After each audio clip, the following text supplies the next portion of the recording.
It's not about politics, it's about football. This is a simple game. We're going to run the ball, and we're going to pass the ball. He's just going to play football, really. How good of a football player are you? Not just get in and try to spin it. That's all. I just love the game. It really is the best time of the year.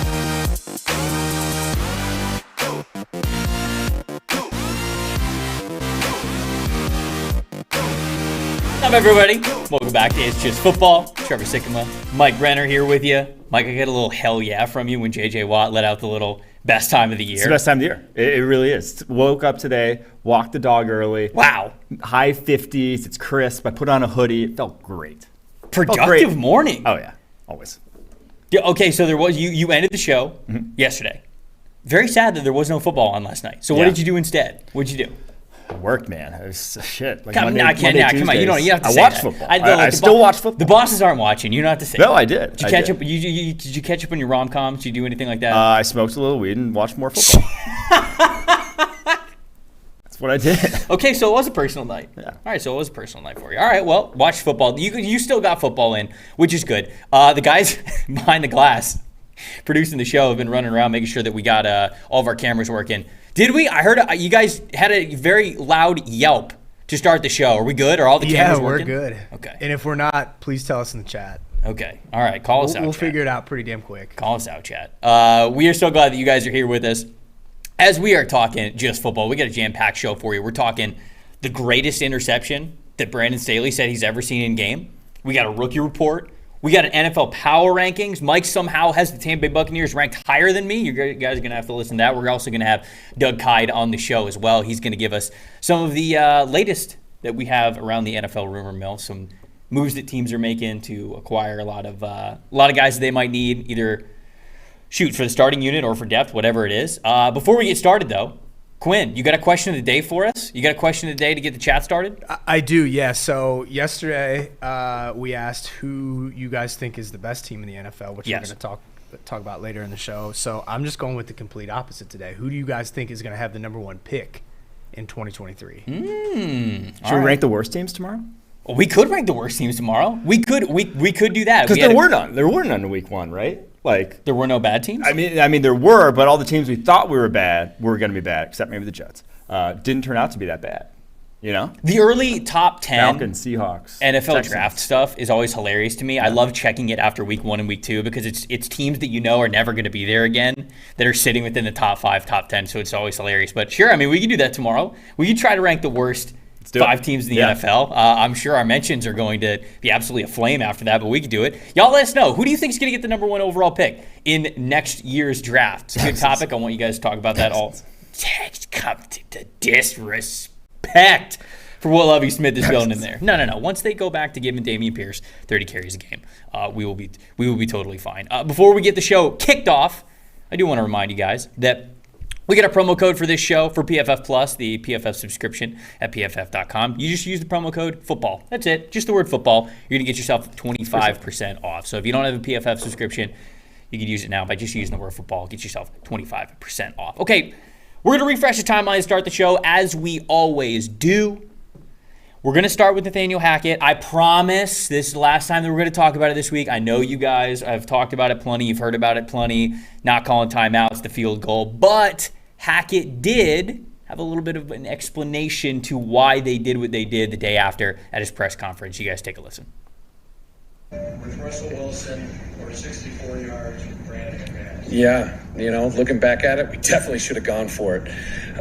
Just not, one of those things you look back at it and you say, of course we should go for it. We missed the field goal.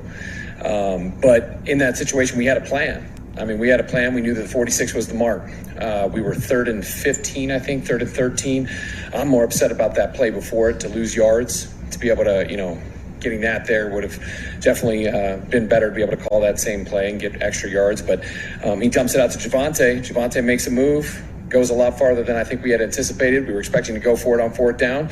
And then you hit the mark. The mark that we had all set before we started. We said 46 yards. 46-yard line was where we wanted to be, and we got there. So we had to make the decision if we wanted to give it to, Brandon, and we did. And it didn't work.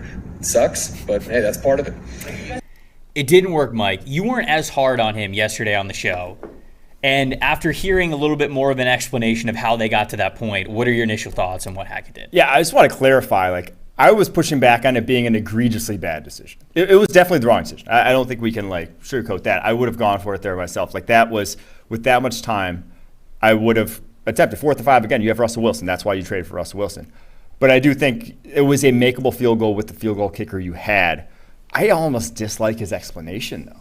He doesn't take responsibility. He didn't go and say it was the wrong decision in the first place. He says it was the wrong decision in retrospect because we missed the field goal, which means I'm not sure he's learned necessarily from that mistake and said, in next time we're not going to put the mark as the 46. It's like, yeah, we can hit the 46. Sure, he can maybe hit it, but as soon as we get to the 46, I'm going to crawl into a shell. No, that's not. That to me is the bigger thing. I still worry about him making decisions like that after his explanation. I do like that they had a plan, and I like that he was like, no, this is what we talked about before. This is the plan. We hit it, and we stuck with it.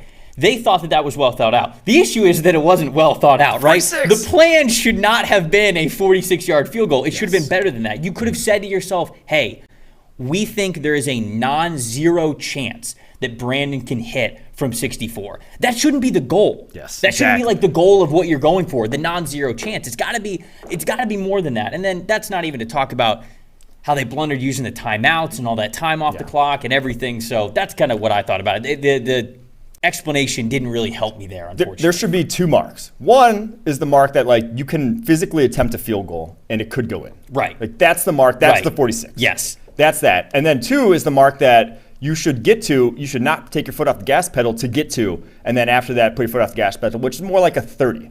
Which to me, like, if you're if you're a 50-plus yarder, you're coin flip. That's a coin flip still. I would trust Russell Wilson more so to go for any situation than I would my kicker for over 50 yards. So it's like the 30, 31 where it's like, okay, now I can feel good about that being the scenario where maybe you're risking a turnover more so than risking field position by getting ourselves in better field position to kick field goal. So to me, there should be 2 marks. Only having one's a little dangerous as a play caller. Hey, failure can sometimes be the best teacher, right? If you ever miss an assignment in class or you miss a bill you got to pay or something like that, that feeling of, oh no, I messed up in a bad way, that's the thing that is actually sometimes the biggest motivator for you not repeating that. So I wonder if we're going to get a little bit of that with Nathaniel. And remember, Andy Reid was the clock management woat for the first half of his coaching career. Like, he was awful. He got lambasted for it. And now, no one brings it up anymore because he scores a lot. People learn. Because he scores a lot, exactly. right? Yeah. So he hasn't been in that situation in a while. The Chiefs are Chiefs are just too good. They're blowing all these teams out. I do want to show one reaction in particular before we move on. If anybody was watching the Peyton and Eli broadcast for this game, they saw what was a timeless classic now from Peyton Manning, who for 35 straight seconds was begging, pleading, using all the energy in his body to have the Broncos call a timeout and actually use their heads about it. If you guys haven't seen it, or even if you have, we have it for you again because it is absolutely wonderful. We got 3 timeouts, E. I might use one right here, E. The timeout counter. Let's use one. Let's talk about this one. They're gonna try to draw. They can try to draw him off sides. Might try to draw him off sides. He's trying so hard here. You don't have that much time. You don't want to waste that much time, I don't think. Now he's at a loss. Now he's got nothing. I think we should call timeout, like now. They're running a play. They look unsettled. Sutton doesn't know what he's doing. Hurry up. Timeout. What the? So you just burned 30 seconds to call a timeout? So we had 62 Peyton Manning timeouts before 1 Broncos timeout. That was gold. I was dying laughing watching that part of the broadcast. And the other thing, and he also hit the nail on the head. Like, if you are going to just kick it, might as well try to drop him off sides. There's no harm in trying to get yourself closer, trying to convert it with a free play with that many timeouts because... Yeah, but they barely even did that, right? They huddled. But yeah, they didn't try to drop him off sides. They did nothing. He was bad. He was bad all around. We're washing our hands of it. Yeah. We're done with it. Burn the tape. We're not talking about it anymore. We're moving on. We're on to next week, as Bill Belichick always says. Another play game that I want to touch on. We didn't touch on this one a ton, I feel like. It was the Los Angeles Chargers and the Las Vegas Raiders. This was one of the marquee games going into the weekend. It ended up being a very, very entertaining game. Derek Carr, a lot of interceptions. And unfortunately for one of the interceptions, kind of ended up being one that really haunted them in the end because it could have been 6 points. It wasn't just a turnover. It was a massive swing in the game. It was an interception right before the end zone by Asante Samuel Jr. And we're going to show you an angle of the play here, but more importantly, what his head coach, Brandon Staley, said about the play while it was going on. Miller the block. Going deep for Adams. Intercepted. Oh my God, what a f***ing play, dude. You gotta be f***ing kidding me, dude. Dude, that is the greatest play I've ever seen a corner make in a game. I've never seen a corner make a better play than that.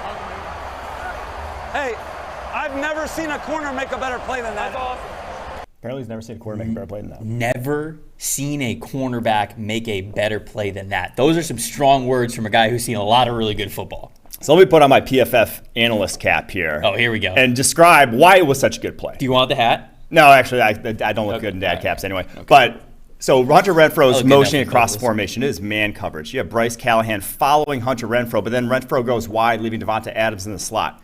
Callahan communicates to Asante Samuel right as the snap's happening, looking at Asante saying, you push wide to the outside, I'm the slot corner, I'm going to take Davante. But he's looking at Asante Samuel as the ball snapped, which means Davante gets a free release and runs by him right away. Yep. And man coverage, where Bryce Callahan's left in the dust before he can even react, you're in a bad way. So Asante Samuel's man versus Hunter Renfro, but he recognizes that Callahan just got cooked. And so he's looking at both, and all of a sudden, as soon as he sees Derek Carr's eyes go to Davante, he books it too. So abandons his responsibility in man coverage, goes off, plays it more like zone coverage, sits underneath the Davante Adams route, picks it off. Obviously, great ball skills to go get it, but I think that's why he said it was such a great play, because that's not his man. If he was just in tight man coverage, how he should have played it, he would have been 10 yards down the football field, not 40. And so it was a fantastic, heady play from Asante Samuel to recognize the situation, what was all going on, and make up for Bryce Callahan, who just was a little late to it, adjusting to the motion. I think that it was cover 3 match, which has man principles basically all around. But the reason why Asante was able to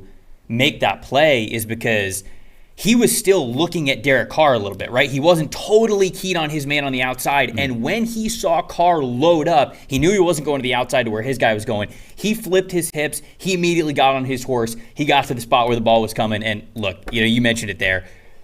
Should have been a touchdown. I mean, this was an underthrown ball by Derek Carr, but a hell of a play by Asante Samuel. It was a really fantastic play. It was a great job to recover. And you know what? I want to give a lot of kudos to Asante Samuel in this game.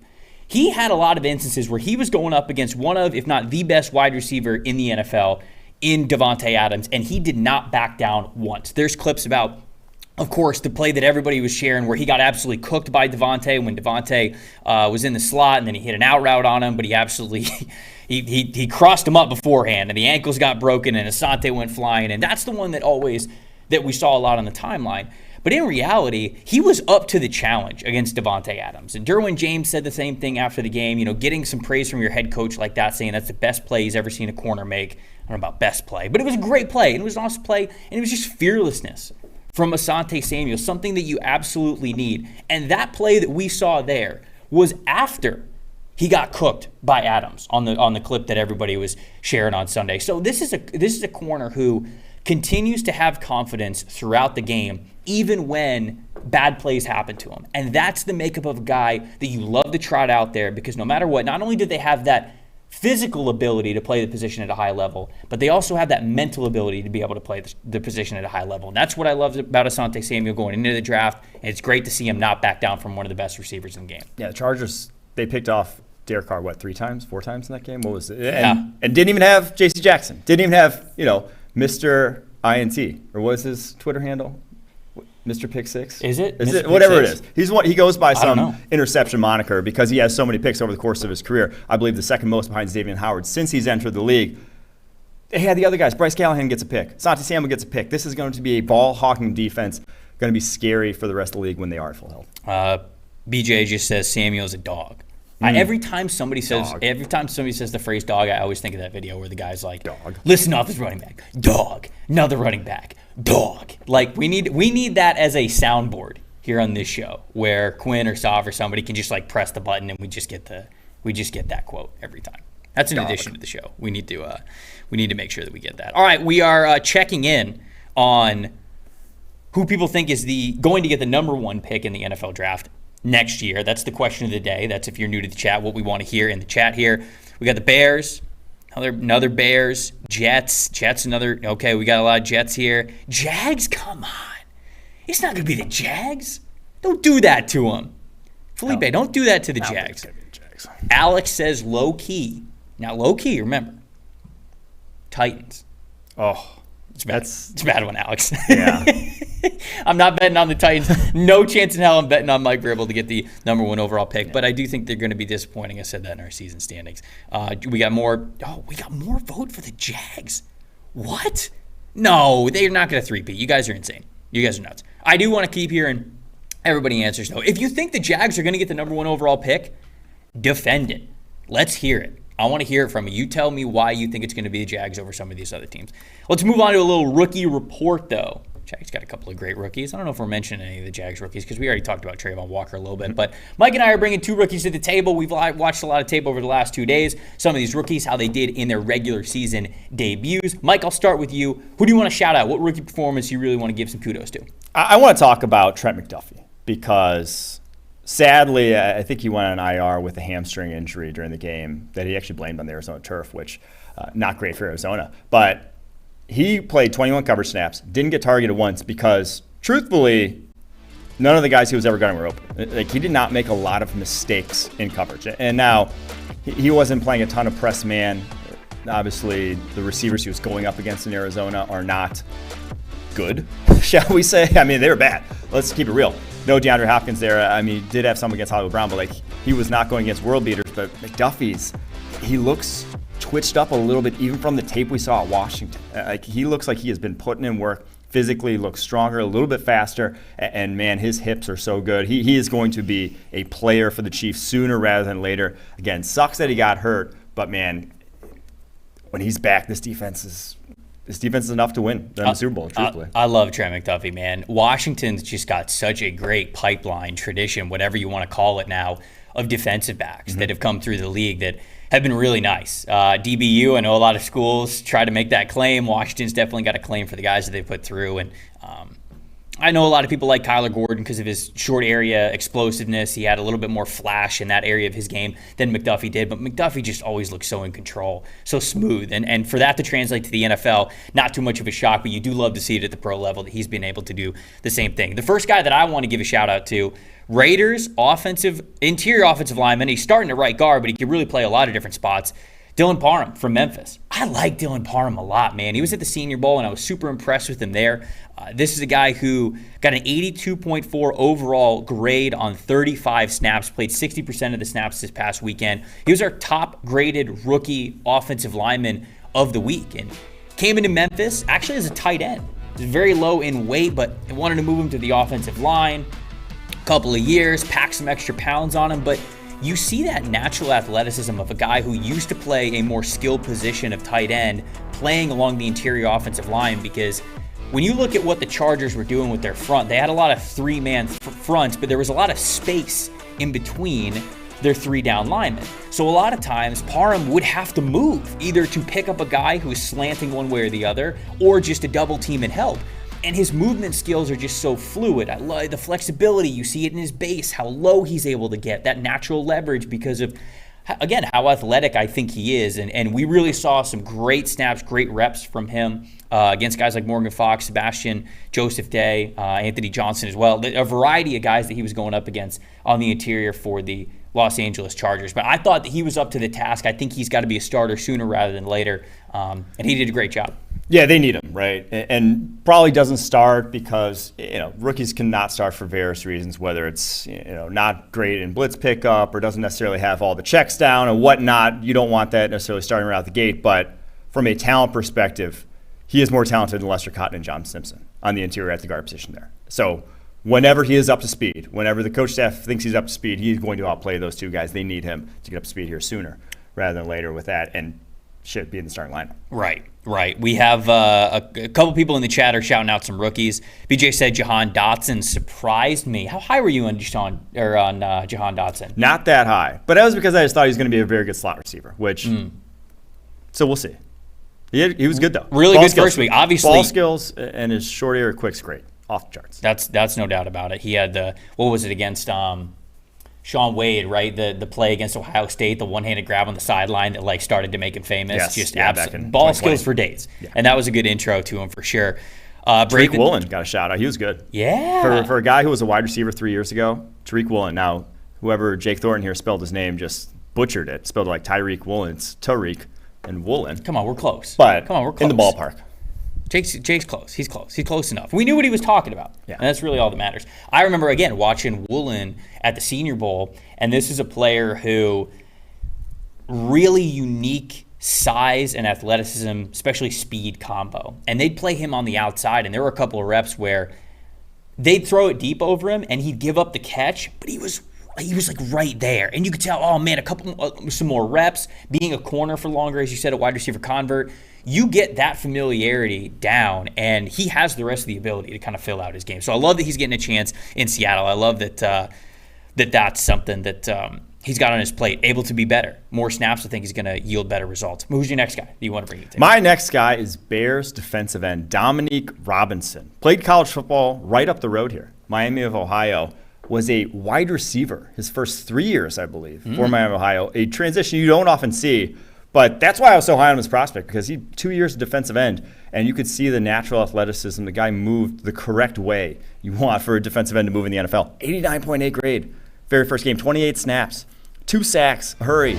Coming against Mike McGlinchey, who's no slouch, obviously coming off a major injury himself, so he may not be back to full strength. We'll see how Robinson performs this upcoming week, but man, this guy really is the limit for this guy because, as I said, hasn't played a lot of football off the edge and really only was figuring it out as a pass rusher, and you saw the flashes there. And he did more than flash this weekend. He was a problem. Outsnapped Travis Gibson, who a lot of people pegged as like the obvious starter there across from Robert Quinn. But a lot of hype for him. Robinson, a 5th rounder, already taking those snaps away from an established guy in that defense. That's interesting. I'm very intrigued about where the arrow is pointing for him. We'd love to see it. I want to shout out Jordan Davis. First game debut for the Philadelphia Eagles. Obviously, he was a phenomenon in college football because of his unique size, being in the middle of that national championship winning historic Georgia defense. Comes to the NFL and you go, okay, how dominant is he going to be? He's still pretty damn dominant. It was a great test for him in week 1 going up against Frank Ragnow, who's one of the best centers in the NFL. But, dude, you could just see the dominance still there from him.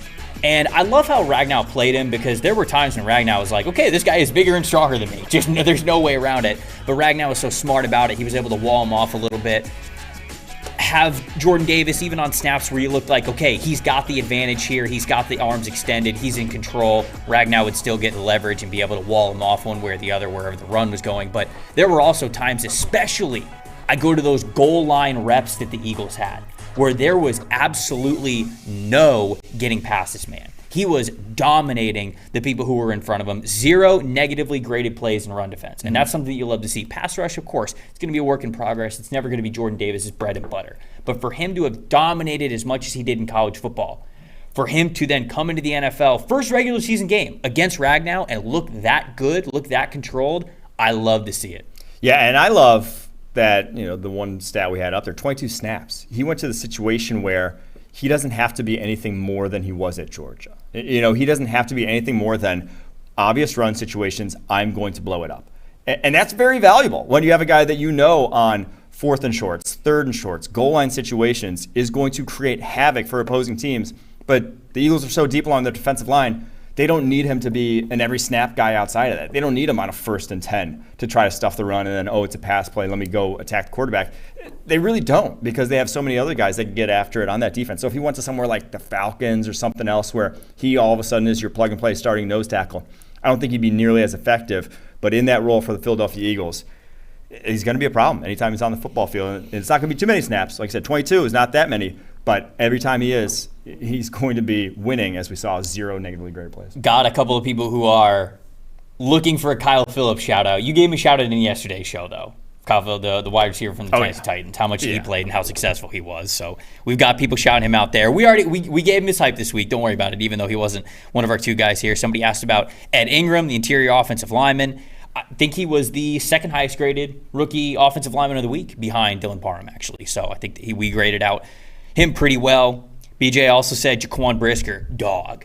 We got a dog in there from him. Bonkers asked about Jalen Petrie. I didn't watch Petrie specifically, but Stingley also played well. Stingley played well. Petrie looked very good. He just missed 5 tackles. He was falling off. He was melting off Jonathan Taylor. He's not alone in that he's struggled to take him down, but 15 tackle attempts. He had the most key plays, which are like involved in plays of any safety in the NFL this past week.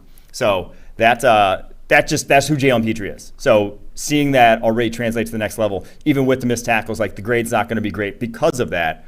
But I'm going to bank on missed tackles weren't that big of an issue for him at Baylor, so I'm going to bank on the being around the ball part being more important long term. So Petrie and Stingley already look like dudes for the Texans. Malcolm Rodriguez, dog. That's a certified dog, right? Dog. That's like definition of dog. He really is. Everybody learned that from Hard Knocks. Sauce Gardner only allowed 1 catch. Already, he got my rookie of the week already. We already gave it to him on Monday. Yeah. All right, so we gave the shout out. We hit everybody that everybody was at least clamoring for, needed some hype for in the chat. If you guys have some other rookie performances that you were really excited about, guys that you love, throw them in the chat. We'll continue to bring them up throughout the show. But now it is time to get into our NFL Power Rankings. We see a lot of other people do this, so we wanted to get in on the fun too. It's fun after 1 week because we get to look back on this and either realize how smart or how stupid we were. So, Mike, we're gonna go from 5 to 1. Keep the suspense up. Who is your number 5 team in the NFL right now? My number 5 team in the NFL is 0-1, and it's the Cincinnati Bengals. You have the Bengals at 5? I do have the Bengals at 5. Their defense looked great in week 1. They had the worst game of Joe Burrow's career and still should have won were it not for having a backup long snapper. Okay, that's true. Like, this is a very good team. This is a team that is built to play in pretty much any type of game, too. And I think we'll see their offensive line gel as the season goes on. But I love what I saw from this defense. This defense does not have a lot of holes, not a lot of places to attack, and they really shut down an offense that has a lot of receiving weapons. And I get that they got Mitch Trubisky at quarterback, but there weren't like plays that Trubisky left on the football field. This is just a very good defense. So, yeah, I'll trust that Burrow bounces back, becomes the Burrow we saw, maybe even takes the next step from the Burrow we saw a season ago, which then to me easily puts the Bengals in the top 5. I'm not overreacting super hard to the Cincinnati Bengals. I wouldn't put them in the top 5. They're not in my top 5, but I do truly believe that the lack of preseason snaps, the lack of game reps that Burrow had, were a big reason why you saw all the turnovers to start the game in the first half. So I don't expect that to be a major problem moving forward. Look, there were a couple of throws, especially that first interception, the one that Minka was able to cut from, that you go, okay, well, Burrow doesn't have the arm strength for that one anyways. All right, so you're going to see a handful of those because Burrow doesn't have the strongest arm. But a couple of those other ones were just bad, man. And I do not think that's going to happen again for Joe Burrow. So I'm not overreacting to the Bengals, but I do think you're crazy for having them at number 5. There are so many other good teams who played really well, and Cincinnati, they did. They came out of the gate and unfortunately got a loss because of a lot of mental mistakes that they had. So I wouldn't have them in the top 5, but my number 5, to start this off, I got the Philadelphia Eagles. Okay, I was really impressed with the Philadelphia Eagles. They were able to really take it to the Detroit Lions last week, and I feel like they were able to play exactly the brand of football they wanted to play and were unbothered about it. It did not seem like the Detroit Lions were really able to do anything. Okay, when you look at the Eagles, they were number 1 in the NFL in EPA per play when rushing last year. Now, that's going to be their bread and butter. You could say, passing, the EPA is much higher. Okay, well, this is the Eagles' identity. So I'm judging them off of what they are obviously going to do. Last year, they were number 1 in the NFL. After week 1, guess what? They are number 1 again. But I think the big reason why I'm really bullish on the Eagles right now, last year Jalen Hurts had an adjusted completion percentage of 73.7%. After week 1, what we saw with the Detroit Lions, you got A.J. Brown in there. Devontae Smith didn't even get a catch, and yet we're above 80. We're at 83.3 adjusted completion percentage after week 1. I thought Jalen Hurts looked much more comfortable in the pocket while still being that rushing threat. I feel like we are starting to get the best version of the Philadelphia Eagles offense, especially with A.J. Brown as a certified number 1 wide receiver there for them. So you take into the defensive additions that they had there as well. I get that they let Detroit back in the game, and that wasn't so great, but I feel like the Eagles are a very, very strong team. They got a softer schedule. I think there's a chance that they could even get the number 1 seed in the NFC because of how well that team was playing overall, especially the way that Jalen Hurts played this past weekend. Yeah, I do think they're good. I think they're a top 10 team. They also just beat the Lions by 3. You know, like it was the Lions. They're restoring it. Lions were picking second last year. So good thing we don't have Eric on the show. We'll see. Eric would take those fighting words. I know. We'll see as. Okay, who's your number 4? Fourth team, Los Angeles Chargers. I'm very excited to see how this defense evolves again when J.C. Jackson comes back. But I think we already got a taste of what Joey Bosa and Khalil Mack is going to look like, and it's going to be a problem for opposing offense. 5 combined sacks in week 1. Woo! I get that's the Raiders' offensive line.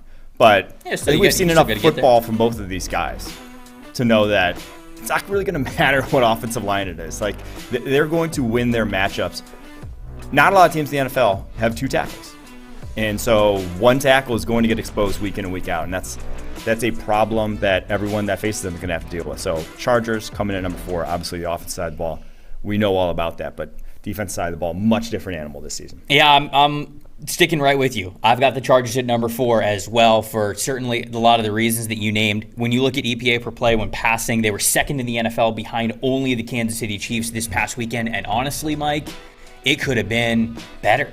Could have been even better, right? Joe Lombardi, I think, said after the game, they were a little bit more conservative than they needed to be. He wished that he would have put his foot on the gas pedal. Now, I know that is something that you've brought up here on this show, a worry that you have with everything that Justin Herbert could be, but some of those passes were just silly, just absolutely silly that he was able to make.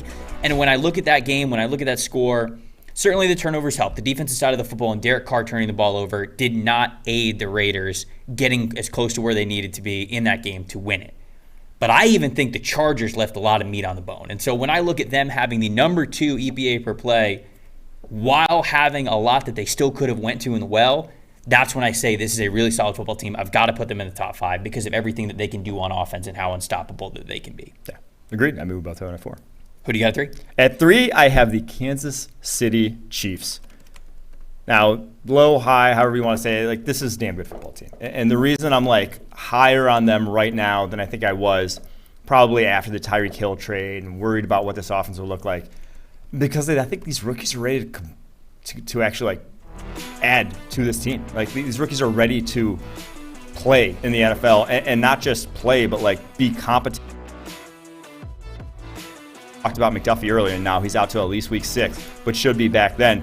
George Karlaftis, 70.4 pass rushing grade. He was getting after it against the Arizona Cardinals offensive tackle. Sky Moore, 91.6 grade. It's because he didn't play that many snaps. But when he is on the football field, he's dynamic, adding as a punt returner too. Like, all 3 of those guys are going to play a role and be upgrades over the guys that were in that role previously. Like, there's no learning curve for those guys, in my opinion. They're all ready to be additions to this team, and that just makes the Chiefs scary. No, the Chiefs are an incredible team. We all knew that. I'm not breaking any ground here on this show, but I do agree that the new additions, especially those young guys, are the X factor for them. It's why I've got them a little bit higher on this list. But my number 3 team is the Tampa Bay Buccaneers. And this is a team that I predicted to go to the Super Bowl, win the Super Bowl. I still think that is within reason for them. But when you look at the Bucs, absolutely dominant defensive performance. You know, all we talked about was Brady. Is Brady ready? Is the offensive line going to be ready? And those questions I think will get answered in time. I think the questioning Brady is absolutely silly because that's an obvious.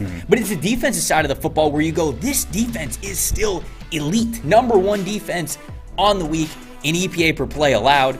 All 3 corners, I also thought that this was very interesting. All 3 corners graded above 67.5 in coverage. All Carlton Davis, Jamel Dean, and Antoine Winfield Jr. You might say to me, Trevor, Antoine Winfield Jr. is a safety. Yes, but when they went to their nickel sets, he was playing in the slot. He got over 50 snaps in the slot as a slot defender this past week. This is something that is in Antoine Winfield Jr.'s wheelhouse. They're going to go to it constantly. He's a fantastic slot defender. Not a lot of action. Actually, no action. Didn't play any defensive snaps was Sean Murphy Bunting. Thought that he's going to get into the rotation at some point, but this Bucs defense, the depth on the defensive line, how the linebackers play. Devin White also had a really great game. Obviously, the secondary playing well too. The offense is going to get things figured out. The reason why I don't have the Bucs higher on this list, red zone offenses. They kicked 5 field goals against the Dallas Cowboys, and I believe they had a red zone percentage scoring a touchdown of just 33.3%. Now, it's 1 week. Obviously, that's a small sample size, but you got to get better at scoring in the red area, especially when you go up against some of the better teams, the teams that are higher on this list that have shown already that they have full comfort in execution of getting 6 instead of 3. That's an area that the Bucs must improve on, and that's why I've got them, I say low as number 3 here. So who you got at number 2? At number 2, I have the Buffalo Bills. Okay. Reason being, Josh Allen, highest grade quarterback after 1 week. And do you care to guess what the Bills ranked in the NFL in terms of pass blocking grade in week 1? The Bills pass blocking grade? Where they ranked? Do I have to say like a number? Where do they rank among 32 NFL teams? So 1 through 32. 8. 22nd. Yo, they were not good. They were legitimately going back and watching the tape, not good. But it doesn't matter because you have Josh Allen at getting after him that bad. It is Josh Allen at quarterback, unfazed. Anytime there is pressure, he's escaping the pocket, making plays out of nothing. Josh Allen is the reason that this team will go wherever they're destined to go. Sure. Because he is that good right now and raising the level of an offensive line again. That's probably of these 5 right now. The last that I take, like at full strength, when fully healthy, probably the least talented of the bunch, which is, again, gets made up for because you got Josh Allen quarterback. And then obviously the defense side of the ball, fantastic. We've hammered that point home about what they did to the Los Angeles Rams, but it's Josh Allen doing Josh Allen things why they're number 2 on this list. Yeah, I will get to the Buffalo Bills in a second, but my number 2 team that I have in the NFL is the Kansas City Chiefs. Number 1 in the NFL in EPA per play. It's just absolutely unstoppable still. Until somebody can take down Patrick Mahomes, it feels like the rule that we need to have is that he is king. They also had the number 1 ranked offensive line in the NFL in terms of total offensive line grades. So you absolutely love to see that. They put so much investments in the offensive line. They are producing the way that they need to. And as if any quarterback in the NFL needed more time to throw the football, it's Patrick Mahomes, right? The thought with Mahomes, unless you're the Arizona Cardinals, I guess, is that you don't blitz them, you try to get home with 4, and you drop guys back in coverage. You're rushing 3, you're dropping 8, you're doing something. You're allocating a lot of resources into coverage, and so there's more bodies in coverage than there are coming at the pocket. If your offensive line is weak, say like we saw with the Tampa Bay Buccaneers when they played the Chiefs in the Super Bowl, you can still get after Mahomes, you can make his life hell while still putting bodies in coverage. But if the Chiefs' offensive line is playing that well, teams aren't going to have that luxury. They're just going to be giving Mahomes 3.5 seconds to throw the football. And that's going to kill you no matter what. I don't care how many guys that you have in coverage. So that's why, for the combination of how good Mahomes looked and then how good that offensive line looked, it seems like they are countering and remedying what might be the only weak link in their armor. So I got the Chiefs at number 2. Who you got as your number 1 team? Number 1 team you got number 3 is Tampa Bay Buccaneers. And it's because this now... Again, I'm gonna give you the starter. I should have given you the Bucs creamsicle starter jacket. Offensive line's banged up, but just listen. Here are the preseason ranks of their units by PFF heading into the season. Quarterback 1, receiving core 2, offensive line 4, defensive line 5, linebacker core 7, secondary 2. Running back room's the only reason you're like the only place in this roster that you're a little worried about. Everywhere else is loaded, and now offensive line again banged up. That's going to be an issue until they get back and healthy, until Luke Gedeke gets up to speed at left guard and that line gels. So that will be a bit of an issue. But again, defensive side of the ball, 5-7-2. That's what it looked like, right, against the Cowboys. It looked like a place or a defense that there was no room to attack. There was no area where it's like, oh, yeah, we're going to pinpoint the linebackers. We're going to know we can overmatch their defensive line. No, every part of this Tampa Bay Bucs defense is legit, and that to me is why they're the number 1 team. Because of that, and then obviously the Tom Brady factor with an awesome receiving core on the other side of the ball. Just a throwaway line. The Tom Brady factor. Yeah, I mean, you just factor in Tom Brady. That's fine. You have the Bucs higher than me. I never would have thought it. I do. Never would have thought it. But you do love to see it. I said yesterday, no one said the top team when I had it. Maybe I'm a coward. Who knows? I got the Bills at number 1. I have to have the Bills at number 1 for what they did to the Los Angeles Rams on the road to start the season. Beat the king to the king. The execution, yeah, they took a sword straight to the king. I mean, that's what they went for, and week 1 was fantastic. You mentioned how well Josh Allen played, how well that offense played, how much he trusts guys like Stephon Diggs and like Gabe Davis, and I think that we'll see the same with Dawson Knox as well. But I'm going to focus on the defensive side of the football. I mentioned this earlier in the show, or might have been last week, actually, how much the Buffalo Bills were able to get home with 4. They had 4 players who are in the top 25, really the top 21 of pass rush win rate. All of these guys were getting after the quarterback, and if that's the recipe you have, this is the counter to what modern defenses are trying to do from these alien pass rushers like a Josh Allen, like a Patrick Mahomes, like a Justin Herbert. These guys that can absolutely stretch the field, kill you in the passing game. Every quarter, every down, doesn't matter. When you can bring 4 and you can get after them, that's the recipe. That's what's coming next, and it feels like the Bills are reaping that reward. So not a good offensive line in Los Angeles. Want to make that very clear. But these guys keep playing this well. Going to be tough for anybody to beat the Buffalo Bills. Yeah, that D-line, again, not being able to blitz, not having to blitz is a luxury for every defensive coordinator, and so that is going to be the Bills' basically game plan. I don't think they're just going to blitz much this day. They're just going to rely on that front four. All right, let's get a full screen up of both of our rankings so we can see it. I'll head to the chat, see what you guys think. Some of your top 3s, top 5s. What do we have here? A lot of Bills at the top. Cook's got Chiefs, Bills, Ravens. Drew's got Bills, Chiefs, Bucks. Steven, Bills, Chiefs, Vikings. Seems like a lot. Whoa, Vikings. Wait a second. I just glossed over that, and I was already looking at the next one. Vikings at number 3. Hey. Great game. Kirk Cousins coming out doing his thing, shutting people up. I don't think they're going to. God, we got another one, man, from BC. Says Bills, Chiefs, Vikes. Neither of us got the Vikings in there. Is that an oversight on our part? No, I don't think so. No, it's the kids that are wrong. Braven's got Bills, Chiefs, Vikings again. Shoot. Jake's got Bills, Chiefs, Bengals. Still a lot of faith. He got even more faith in the Bengals than you do. All right, we got a Ravens vote. Bills, Chiefs, Ravens. I love how it's just some combination of Bills, Chiefs, and then somebody is putting the third. So, all right, well. We got a lot more Vikings love than I thought that we were going to on the show. But that's our top 5s. We're going to have a lot of fun being able to mix and match our power rankings as we go on throughout the year. But now it is time to get you guys some insider news from around the NFL. Doug Kyed does a fantastic job covering the league from a national perspective, covering what all these teams are doing, who they might be adding, what moves they might be doing on the depth chart, if a team is looking to trade a player, if a team is looking to trade for a player, what's going on with all sorts of rosters up and down the depth chart. Doug, thank you so much for joining us, man. Absolutely. Anytime, Trevor. How you doing? We're doing great, man. We are doing great. Love the article that you got over at PFF.com, the NFL Rumor Roundup, talking about a lot of different topics of what moves could be made in the NFL. And I want to start in New York. I want to start with the New York Jets because a lot of promise about the Jets going into the season. Outside of the Zach Wilson injury, they've now got a lot of injuries to their offensive line, specifically Mekhi Becton. And then when Becton went down, Dwayne Brown, they signed him, but now he is hurt. So what in the world are the Jets doing right now? How are they going to make up for those two guys being down?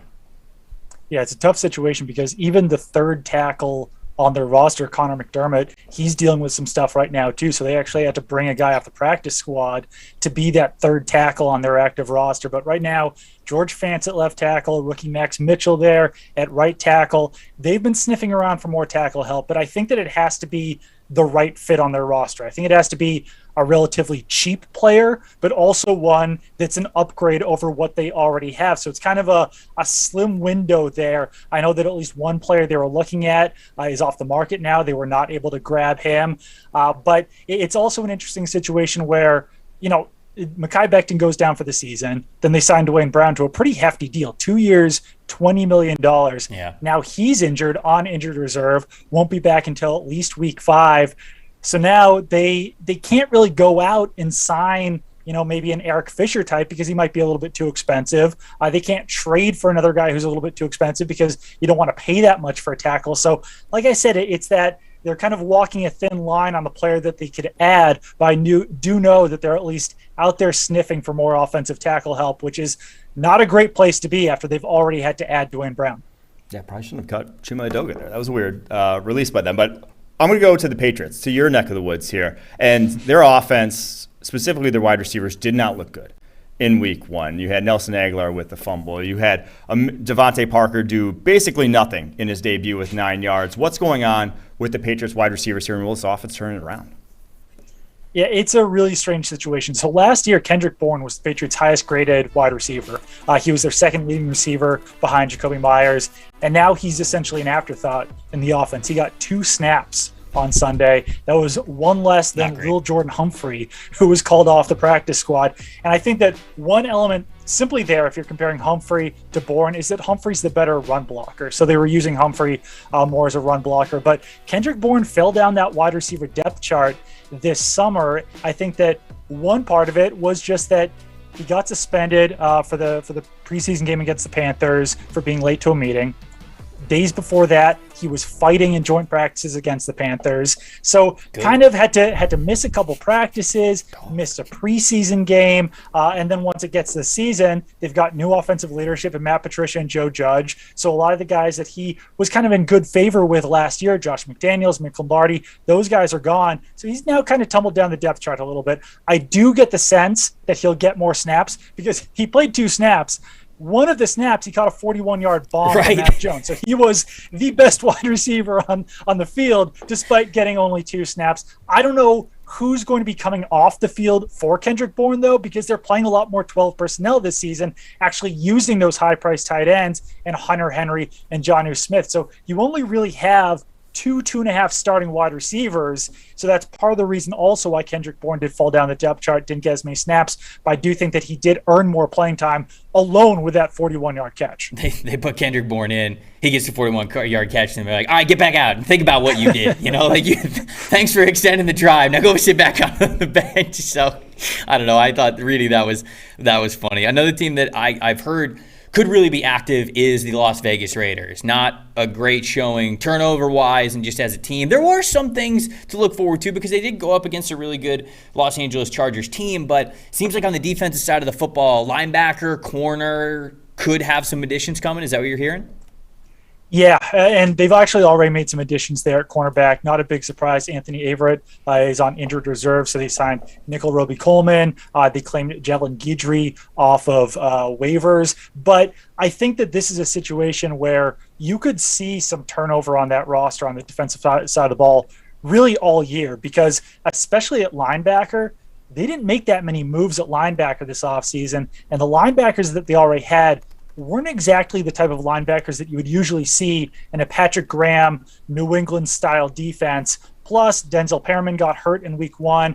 He was described as day-to-day to me. Not sure if he's actually be able to play here in week 2. So it's not a great situation overall, I'd say, on defense. And when I look at that Raiders team, it's kind of a skeleton crew of players where they've got the starters in a lot of spots, but they have almost no depth. So I think that they're a team that, and I'm not sure if they're going to be making huge trades or anything like that, but I think they will be on the waiver wire. You could see them signing guys off of practice squads. I think that they'll be active all season and getting those right players in there. One other note there, they did work out Jamie Collins last week. I heard early this week that there was nothing really moving on that, but Jamie Collins was still an effective player for the Patriots last season. So with that depleted linebacker core, getting a guy that Patrick Graham has worked with before, getting a guy that Josh McDaniels has worked with before seems to make a lot of sense, but nothing imminent, it seems like, at this point with that move. Doug, you're the best. Thank you for the little rumor roundup there, man. We really appreciate you giving us the inside angle on everything that's going on in the NFL. If you guys don't watch it already, make sure you're tuned in to PFF Wire. It is the show with Doug and Brad. They do a fantastic job doing just this, giving you guys inside information, inside angles on what might be happening throughout the entire league. Doug, thank you so much for joining us, man. We appreciate it. Absolutely, anytime. All right, last thing that we got today. Of course, we're trying to make you guys some money. We're going to make you guys a little bit of money. So for our betting segment, Mike, you actually sent this in the chat. We want to flash up a tweet real quick because we're going to talk about long shot bets to win MVP that you might be able to place right now. And the reason is, Ben Fox tweeted this out. One bettor at MGM wagered $1,000 on Saquon Barkley to win MVP at 500 to 1. Dude's putting down $1,000 to potentially win $500,000 if Saquon gets it. It started out great, couldn't have started out better. Giants get the win, Saquon goes off. That guy has to have some disposable income because that's throwing money. No, dude, he's paycheck to paycheck. That's an insane. He's trying to get some generational wealth. He's trying to get. What do you ever? If you hit that bet, here's my question, because I think about this. I do think about this constantly. if you hit a life-changing bet like that, are you ever betting again? Or are you addicted at that point? Yeah, I think which one is I it? think you bet more than at that. Dude, would you? You feel like you have the confidence that to identify that one again. But right? you know that you will never. Because what's gambling for? Yeah, I guess it's like gambling when you win the lottery, stories. do you play the lottery more? Right. No. Probably not. Gambling is for stories, right? Yeah. You just be like, oh, I threw $50 on Red 21 and it was Red 21. I won thousands of dollars or whatever it is. You're never going to have that again. You won $500,000 because Saquon Barkley won the MVP. I'd like to think I'd never bet again. You'd probably bet casually. You wouldn't throw money around recklessly like that. But yeah. Who's your long shot MVP? Who you got? So it's not Saquon Barkley, sadly. But to me, come on. long shot MVP. And this is obviously couched by saying they are long shots for a reason. But you got 40-1 odds on Tua Tagovailoa right now. He went for 270 and a touchdown in week 1 and earned a 53.0 overall grade. Excuse me, 53.3. Mm-hmm. He wasn't good. Mm-hmm. Like, he can operate this offense, put up gaudy stats, and not have to be legitimately good. They're not going to give it to a guy with gaudy stats, Mike. That's kind of how the MVP voting works, actually. So he puts up gaudy stats in this offense just with the weapons he has at his disposal, with the obviously much improved offensive line. Like, he could put up numbers. Now, he's in a division that has some difficult defenses in the Buffalo Bills that he's going to have to face a couple times a year. But he could put up numbers this year and not be great. And even if he does become great, even if he becomes a lot better, like, you're taking the chance on year 3, if you do see improvement from him throughout the year, all of a sudden he definitely will be in that kind of conversation. At least better than 40-1 type of odds. 40-1's a lot. I'm way more conservative. I'm way more of a wuss. I have Jalen Hurts. And I have Jalen Hurts as I don't know if this is a long shot. I don't know if it counts. You brought up Tua. This guy's betting Saquon. Maybe I'm a wuss. Maybe I'm not even taking the exercise the way that I should. But Jalen Hurts plus 1,600 right now to win MVP. Looked great in week 1. Looked a lot better of a passer. He's got A.J. Brown now to him. The Eagles are going to be in the conversation for the number 1 overall seed. And I think that all of those things weigh in his favor. He's got the defense, he's got the receiver, he's got the run game, he's got the offensive line, he's got the coach, he's got the schedule, he's got everything. Throw some money on Jalen Hurts, win an MVP. See, here's the thing though. Plus 1,600 is the same odds as Aaron Rodgers, is the same odds as Joe Burrow right now.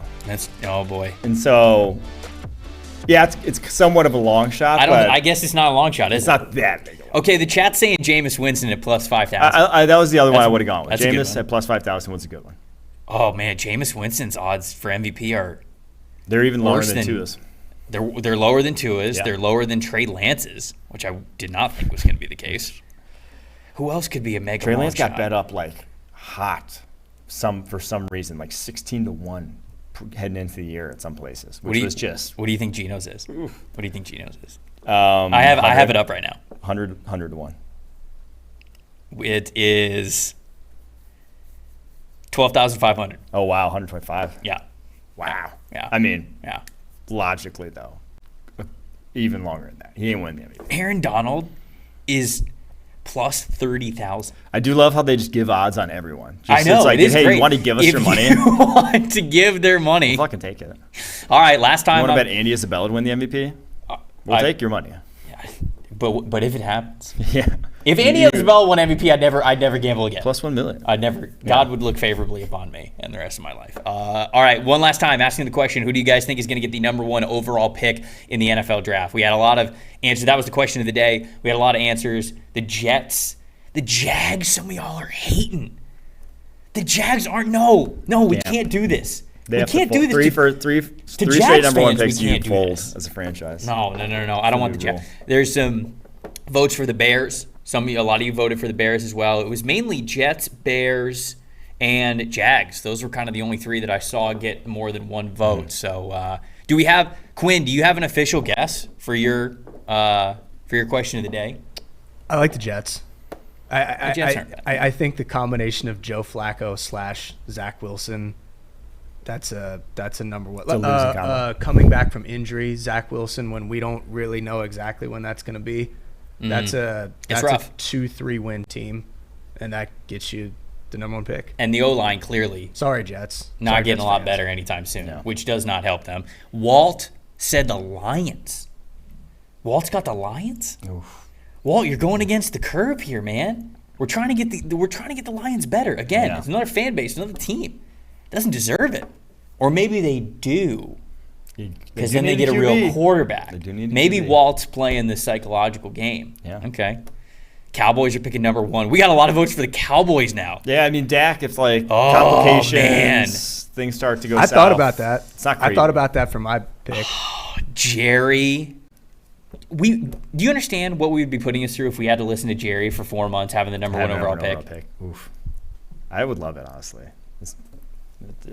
Anytime Jerry talks, it's always entertaining. At least I don't think it's going to be the Cowboys. I don't think it's going to be the Lions. But you guys are going to find out what we think it's going to be on tomorrow's show. Thursday, we're going to have a jam-packed show for you, and I guess we're now going to give you who our top 5 teams worst are teams. to potentially, or I guess top 5 worst teams, which is the weirdest way to say it. We'll just do our likely top 5 for next. Most likely to get the number 1 overall pick. That's the segment. Write it. It's just going to happen. I'm writing it. Thanks so much for tuning in, everybody. We really enjoyed the show today. You guys were killing it in the chat, as always. Make sure to join us tomorrow at 11 a.m. as we do it all over again. I'm Trevor Sikkema. That's Mike Renner. For everybody behind the glass, thanks for watching It's Just Football. We will see you guys tomorrow. It's not about politics. It's about football. This is a simple game.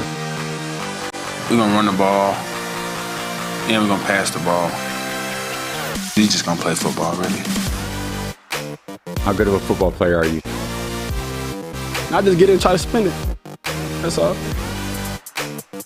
I just love the game. It really is the best time of the year.